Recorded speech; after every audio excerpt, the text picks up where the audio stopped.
तैयार हैं आज आपको गाइड करने के लिए और ओपनिंग के सौदे बताने के लिए। तेजस शाह हमारे साथ हैं और इसके अलावा चंदन तापड़िया भी हमारे साथ आपको मदद करेंगे आपकी रणनीति बनाने में।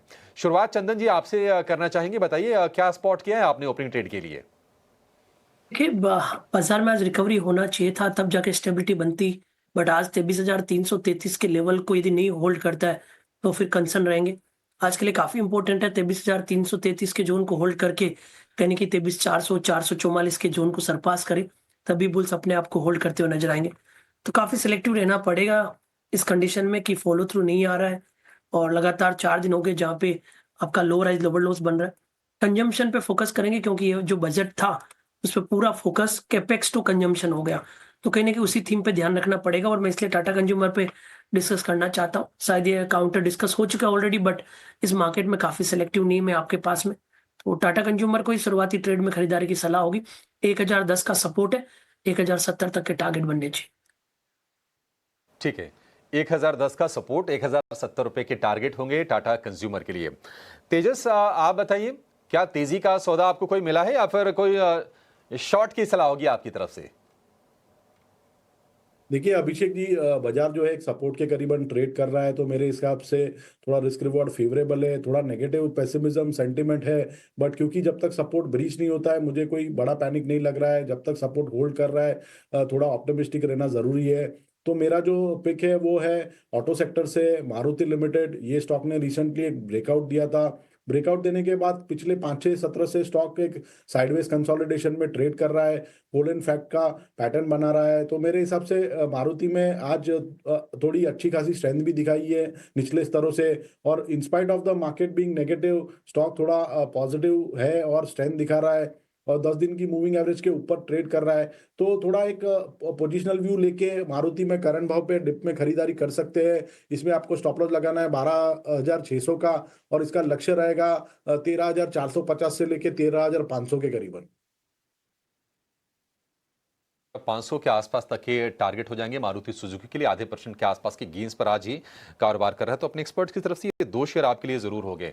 आज देखिए बाजार में मतलब थोड़ी कशमकश वाली स्थिति आपके लिए भी होगी, क्योंकि जो बड़े लीडर्स हैं एचडीएफसी बैंक में आपको थोड़ी सी गिरावट दिखेगी और आज लगातार तीसरा सत्र है जब एचडीएफसी बैंक का शेयर गिर रहा है और 1700 रुपए के नीचे आज इंट्राडे में फिसला है और उसी के आसपास कारोबार भी कर रहा है।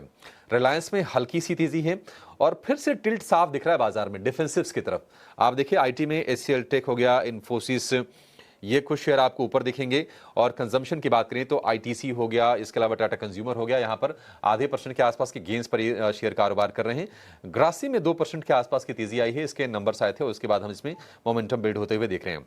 लेकिन दूसरी ओर अगर आप देखेंगे तो पावर, एनर्जी, डिफेंस, ये शेयर आपको कमजोर आज दिखेंगे निश्चित तौर पर, क्योंकि आप देखिए कोल इंडिया हो गया, बीएल हो गया, पावर ग्रिड हो गया, यहां पर गिरावट के साथ कारोबार हो रहा है।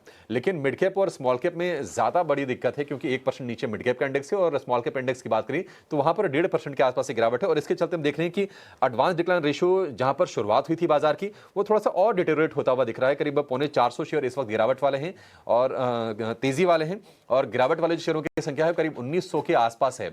चंदन जी, एक आपसे ना मैं सवाल पूछना चाहता हूं कि ये बाजार की जो चाल है कितनी झुझलाहट पैदा कर रही है मन में आपके? क्योंकि देखिए उसी तरह की स्थिति है कि हम लूडो खेलने बैठे हैं, हम इंतजार कर रहे हैं कि ये 6 आ जाए, लेकिन वो 6 आ नहीं रहा है। अब बाजार जो है वैसे आपको डील करना पड़ेगा और लूडो की तरह भी यहाँ पे आपने अपना स्ट्रेटेजी और रिस्क मैनेजमेंट ध्यान रखना पड़ेगा, क्योंकि जब आएगा तभी आएगा। तो मेरा तो ये कहना है कि आप इसको एक स्पोर्ट्स और एक गेम की तरफ प्ले करें। यदि आप ट्रेडिंग की बात कर रहे हो तो जब दांव लगेगा तब लगेगा, बट जब दांव लगे तब उसको प्रॉपर प्लानिंग करना चाहिए। तब तक वेट एंड वॉच करने के अलावा आपके पास कोई उपाय भी नहीं है।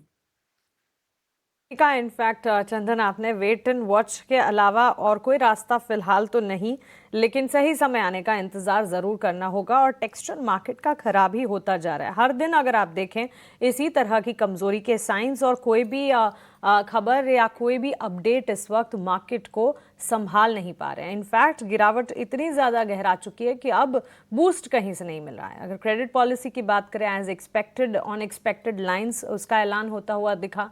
इसके अलावा बजट की भी अगर बात करें, बजट के ठीक बाद भी मार्केट के सेंटिमेंट्स बेहतर होने चाहिए थे, लेकिन बजट के बाद ऑलमोस्ट 7 से 8 ट्रेडिंग सेशंस बीत चुके हैं और मार्केट में सेंटिमेंट्स जो है कमजोरी वाले। बैंक निफ्टी करीब 250 अंक गिरावट झेलते हुए, इस बीच ब्रॉडर मार्केट्स की गिरावट और ज्यादा बड़ी है। मिड कैप और स्मॉल कैप अगर आप देखेंगे, मिड कैप में ऑलमोस्ट 600 अंकों की बिकवाली यहां पर देखने को मिली है।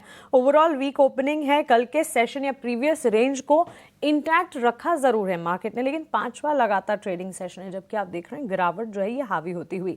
एफएमसीजी कंजम्पशन एकमात्र प्लेयर जो कि इस वक्त बाजार को संभाल रहा है, लेकिन एक सेक्टर के थोड़ा बहुत चलने से मार्केट के सेंटिमेंट तो ठीक नहीं ही होने वाले हैं। ऑटो सेक्टर में गिरावट इस वक्त मिड कैप स्मॉल कैप 2 हफ्तों के निचले स्तर पर है। रियल एस्टेट और एनर्जी सेक्टर की अगर बात करें, ये भी 2 वीक लोज टेस्ट कर रहे हैं। वहीं पीएसयू बैंक, फार्मा और निफ्टी ऑटो इंडेक्स भी 1 हफ्ते के निचले स्तर पर। चंदन अभी लेवल्स बता रहे थे 23,333 के लेवल को होल्ड एक बार करें मार्केट, फॉलो थ्रू एक बार दिखाए मार्केट, तब तो यहां पर कुछ जान नजर आए या सेंटिमेंट पॉजिटिव होते हुए या आगे बढ़ते हुए बाजार के लिए ऑन पॉजिटिव साइड दिखे।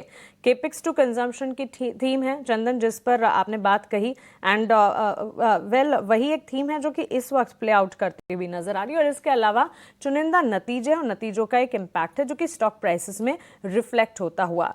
नाइका, नैल्को और बाटा 3 स्टॉक्स अगर आप देखेंगे, नतीजों के साथ साथ इन स्टॉक्स में आज मोमेंटम जरूर देखने को मिला है। नैल्को में करीब आधे से 1% की तेजी के साथ इस वक्त 192 के स्तर पर कामकाज दिख रहा है। नाइका के स्टॉक को भी एक बार देखना चाहिए, वहां पर भी शुरुआत तेजी के साथ होती हुई देखने को मिली थी। उसके ठीक बाद इस वक्त अगर आप देखें, शुरुआती गेंस संभलने की कोशिश करते हुए एक डेंट भी पड़ा, उसके बाद ठीक वापस वहां से मजबूती के साइंस देखने को मिल रहे हैं। और साथ ही बाटा इंडिया के चार्ट्स पर भी एक नजर होनी चाहिए। इन 3 स्टॉक्स में से चंदन कोई स्टॉक जो कि आपके रेडार पर है? देखिए, आपने यहाँ पे बाटा की बात की और आपने बिल्कुल सही कहा। कहीं ना कहीं पूरा जो बजट के बाद जो थीम है वो कैपेक्स से कंजम्पशन की तरफ चला गया। इंडेक्स है वो की लेवल को होल्ड नहीं कर रहा है, हल्का सा फॉलोअप चाहिए, जबकि पिछले 4 दिन हो गए लगातार लो राइज लोअर लोज बन रहा है। तो पहले तो जो लो राइज लोअर लोज का जो पैटर्न है वो निगेट होगा, तब जाके स्टेबिलिटी होगी। बाटा की बात करें तो बाटा कंपैरेटिवली ठीक लग रहा है, क्योंकि इस बजट में काफी चर्चा हुई थी लेदर और इन सब की, और कंजम्पशन है तो बाटा में मोमेंटम बनना चाहिए। 5-6 दिन से ऑलरेडी करेक्टिव मूव चल रहा है। 1425 से लेके 1322 तक के डिक्लाइन देखने को मिले। अब लग रहा है सपोर्ट बनेगा, तो 1325 के सपोर्ट से 1390 तक के टारगेट के लिए बाटा में बाउंस को प्ले करना चाहिए। ओके, बाउंस को प्ले करने की राय और टारगेट स्टॉप लॉस और लेवल्स चंदन हमें बताते हुए, इस बीच एमटार टेक्नोलॉजीज के स्टॉक पर भी एक नज़र होनी चाहिए। तेजस, आपसे राय जानना चाहेंगे, स्टॉक में गेंस नजर आए और ये गेंस बिल्कुल फ्रिजल आउट होते हुए महज 10 मिनट में देखने को मिले। इस वक्त ये स्टॉक गिर चुका है, लेकिन एमटार टेक्नोलॉजीज 1509 के लेवल्स पर, इस पर कोई राय, कोई टेक बनता है? Q3 रिजल्ट्स जो आए, कंपनी के प्रॉफिट्स में सालाना आधार पर काफ़ी अच्छे लेवल्स देखने को मिले, मजबूती 50% के आप मुनाफे के फ्रंट पर, रेवेन्यूज भी करीब 47% बढ़ते हुए देखने को मिले। डिफेंस एरोस्पेस इक्विपमेंट से ताल्लुक रखती कंपनी। बात करें तो स्टॉक का जो चार्ट सेटअप है काफी वीक है। Stock lower top lower bottom के फॉर्मेशन बना रहा है और जो छोटी अवधि की मूविंग एवरेजेस है उसको भी सरपास नहीं कर पा रहा है। 1470 से लेके 1495 के करीबन काफी अच्छा सपोर्ट है। लास्ट टाइम लगातार 2 बार से ये स्टॉक ने ये सपोर्ट जोन से रिवर्सल किया था, तो हमें आगे वाले कुछ दिनों में देखना पड़ेगा कि अगर ये लेवल होल्ड करता है कि नहीं। 1470 का लेवल अगर होल्ड करता है तो यहाँ से एक पुल बैक रैली आ सकती है, और अगर ये डिसिसिवली ब्रेक होता है तो मुझे लग रहा है ये स्टॉक में 3 से 5% की गिरावट आ सकती है।